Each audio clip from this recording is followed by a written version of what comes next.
ဘောလုံးသမားတိုင်းရဲ့အကြီးဆုံးအိမ်မက်ကဘာလဲဆိုလို့ရှိရင်ကမ္ဘာဖလားကိုကင်တော့ခွင့်ရဖို့ပါပဲဘောလုံးလောက်ကရဲ့အမြင့်ဆုံးစင်မြင့်တယ်ဒါပေမဲ့ပွဲစားဖို့ရပိုင်းအလိုကြမှာတကဘာလုံးကအသက်ပေးလူကြမဲ့ဒီဆွေဖလားကြီးကစနာမရှိပျောက်သွားခင်ဘာဖြစ်မလဲစိတ်ကူးထဲတော့ထည့်ဘူးကြမှာမဟုတ်ပါဘူးဒါရုပ်ရှင်မဟုတ်ပါဘူး1966ခုနှစ်မလ20ရက်နေ့ကလန်ဒန်မြို့လယ်ကောင်မှာတကယ်ဖြစ်ပျက်ခဲ့တဲ့တမိုင်းဝင်အရှုပ်တော်ပုံကြီးပါ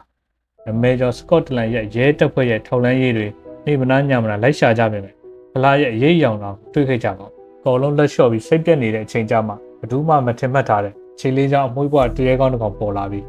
ဒီတင်ရဲ့တိတ်ခါပြီးတော့ဘာဖလားကိုပါအချိန်မီကတင်ပေးခဲ့ပါတယ်ဒီနေ့မှာတော့ကျွန်တော်တို့ channel ကနေဘောလုံးသမိုင်းမှာအစမ်းတကျယ်ဆုံးနဲ့အံ့ဩဖို့အကောင်းဆုံးဒီဖြစ်ရဲ့မှန်ကိုအသေးစိတ်ပြောပြသွားမှာပါဇလန်းကိုအစအပြန်ကောက်ရရင်1966ခုနှစ်ကအင်္ဂလန်အတွက်သမိုင်းဝင်နှစ်တစ်နှစ်ပေါ့ဘာဖလားကိုအေရှင်ဖြစ်ပထမဆုံးအချိန်လက်ခံကျင်းပခွင့်ရတာဗြိတိန်နိုင်ငံလုံးကလည်းဘောလုံးဖျားတက်ပြီးပွဲစားမဲ့ရက်ကိုအသေးအတန်စောင့်နေကြတာ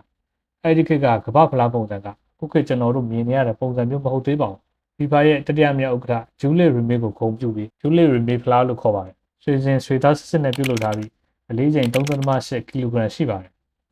်အောင်ပွဲခံတဲ့သမီးပုံထုစစ်ထားတဲ့ဒီဖလားရဲ့တန်ဖိုးကတော့ဝေကြီးတင်မကပဲတပိုင်းတန်ဖိုးအရာပါဖြတ်လို့မရအောင်မြန်မာလို့ပါတယ်။တိုင်ပွဲမစခင်လအနေနဲ့လို့မှာစပွန်ဆာကုမ္ပဏီတစ်ခုကဒီဆွေဖလားကြီးကိုပြည်သူတွေလာကြည့်လို့ရအောင်လန်ဒန်မြို့က One Minister Central Hall ပြကမ်းမှာပြသဖို့ခွင့်ပြုချက်တောင်းပါတယ်။ FIFA ကခွင့်ပြုခဲ့ပေမဲ့ဖလားကြီးကို24နိုင်ပတ်လုံးဖေချာဆောက်ရမယ်ဆိုတဲ့စီကံချက်ထုတ်ခဲ့ပါသေးတယ်။ဒါပေမဲ့လက်တွေ့မှာတော့လုံခြုံရေးကတကယ်ကိုပေါ့ဆလွန်းခဲ့ပါတယ်။ကမ္ဘာတန်ဖိုးအကြီးဆုံးဖလားကြီးကိုပြသထားတဲ့မန်ဘီရိုနာမှာအသက်ကြီးကြီးငိမ့်စားလုံခြုံရေးအနေငယ်ပဲချထားပြီးတနင်္ဂနွေလုံးပြကမ်းပိတ်ရက်မှာလူပိုနေသွားခဲ့တယ်။ရာဇဝတ်ကောင်တွေအတွက်ကတော့ဆွေထမျိုးကြီးအလဲကားချပေးလိုက်တယ်လို့ပဲဖြစ်သွားတာ။1966ခုနှစ်မတ်လ20ရက်တနင်္ဂနွေနေ့အဲဒီနေ့နေကင်းပိုင်းကစောက်ုံထဲမှာဘာသာရေးဝတ်ပြုပွဲတစ်ခုရှိနေတော့လူတွေအဝင်ထွက်နဲ့ရှုပ်နေကြတာ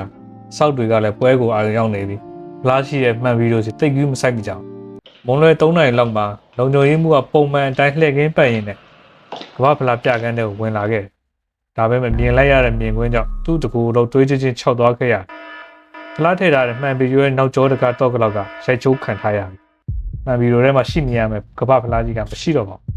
းချက်ချင်းပဲစကော့တလန်ထောက်လန်းရေးတွေရောက်လာပြီးစောက်ုံတစ်ခုလုံးကိုပိတ်ဆို့စာဖွေပါတော့တယ်ဒါပေမဲ့လက်ဖို့ရလည်းမတွေ့တက်တည်လည်းဘာမှမရှိဘူးသတင်းစာတွေကလည်းပြည်တရဲ့တမိုင်းမှာအဆက်ရစရာအကောင်းဆုံးနေ့ဆိုပြီးခေါင်းကြီးပိုင်းကနေပြင်းပြင်းထန်ထန်ဝေဖန်ကြတော့တာပေါ့အင်္ဂလန်ဘောလုံးဖွဲ့ချုပ်လည်း FIFA နဲ့တခြားနိုင်ငံတွေရဲ့လှောင်ပြောင်မှုကိုခံရတော့မဲ့အခြေအနေဆိုးကြီးနဲ့တန်းတိုးတော့တာပဲရက်အနေငယ်ကြာမှာအင်္ဂလန်ဘောလုံးဖွဲ့ချုပ်ဥက္ကဋ္ဌဂျိုးမီယာစီတဝက်အထုပ်တစ်ထုပ်ရောက်လာခဲ့ပါတယ်အဲဒီအထုပ်ထဲမှာဖလားကြီးရဲ့အပေါ်ကဖြုတ်လို့ရတဲ့အစိပ်ပိုင်းတစ်ခုနဲ့အတူဝင်းညစ်စာတစ်စောင်ပါလာခဲ့တယ်တခုကသူ့ကိုယ်သူဂျက်ဆန်လို့မိတ်ဆက်ပြီးပေါင်1000ခွဲနဲ့လာရွေးဖို့ရဲတိုင်ဖလားကိုအရေးကြိုပြစ်မယ်လို့ချင်းချောက်ခဲ့ပါတယ်ဒါပေမဲ့ဘောလုံးဖွဲ့ချုပ်ဥက္ကဋ္ဌကချင်းချောက်စာကိုကြောက်မသွားပဲရဲတွေကိုတိတ်တဆိတ်ကြောင်းကြားထားလိုက်ပါတယ်ရဲတပ်ဖွဲ့ကလည်းစစ်စင်ရေးတစ်ခုအနေနဲ့ဆုံးဖြတ်ပြီးငွေဆက်ကူအစ်စ်တွေရဲ့အောက်မှာစက်ကူအတုတွေကိုအထက်လိုက်ညှက်ပြီးဝင်းညစ်တမချင်းတဲ့နေရာရှိကိုသွားခဲ့ကြတယ်ရဲထောက်လှမ်းရေးတယောက်ကဥက္ကဋ္ဌရဲ့ကားမောင်းသမားဖြစ်ဟန်ဆောင်ပြီးတော့တွေ့ခဲ့တာပါဝင်းညစ်တမဂျက်ဆန်ကကားဝတ်တက်လာပြီးဝေအိတ်ကိုစစ်ဆေးတဲ့အခါမှာဝေဆက်ကူအတုတွေမှတိသွားပြီးထွက်ပြေးဖို့ကြိုးစားတဲ့အခါမှာတော့အတင်းဆောက်နေတဲ့ရဲတွေ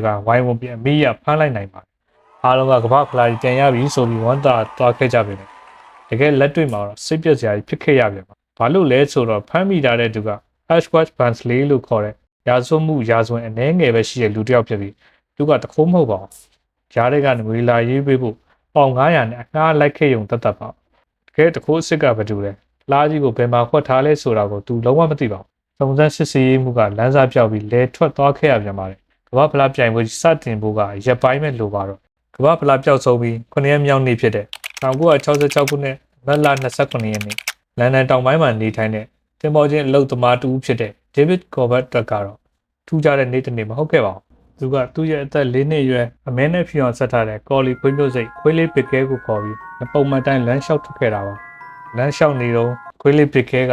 အိမ်နီးနားချင်းတယောက်ရဲ့ကားဘေးကချက်စီကိုအောက်ကိုအတင်းဝင်သွားပြီးအနက်ခံပါတော့ဒီဘက်ကသူ့ခွေးကိုအတင်းဆွဲခေါ်ပေမဲ့ခွေးလေးကလုံးဝမလိုက်ပဲရေပုံပေါ်ကအရာတစ်ခုကိုပဲစူးစူးဆဆကြည့်ပြီးဟောင်းနေခဲ့တာပါဒီဘက်လည်းစိတ်ဝင်စားသွားပြီးတွားကြည့်လိုက်တဲ့ခါမှာတော့တင်းစာစက်ကူတွေတိတ်တွေနဲ့တိတိကျကျတင်းကြပ်ပတ်ထားတဲ့အထုပ်တစ်ထုပ်ကိုတွေ့လိုက်ရမှာသူကအဲ့ဒီတော့အခြေအနေကိုဒီလိုပြန်ပြောပြခဲ့ဘူးပါတယ်ပထမတော့ကျွန်တော်ကဘုံတစ်လုံးများလားလို့ပေါ့အဲ့ဒီချိန်က အိုင်ယန်လည်းခွဲထွက်ရေးသမားတွေကဘုံထောင်တာခစ်စားနေတာဟုတ်ဗျဒါပေမဲ့စူးစမ်းခြင်းစိတ်နဲ့ရင်းစာစက်ကူတွေကိုခွာကြည့်လိုက်တဲ့ခါမှာအောက်ခြေကဘရာဇီးဂျာမနီဥရုဂူဆိုတဲ့နိုင်ငံနယ်မြေတွေကိုတွေ့လိုက်ရအောင်အဲဒီနောက်ရှီအောင်တက်တောက်ပုတ်ပလက်သမီးလေးရုပ်ထုလေးကိုပေါ်လာတာပဲဗျ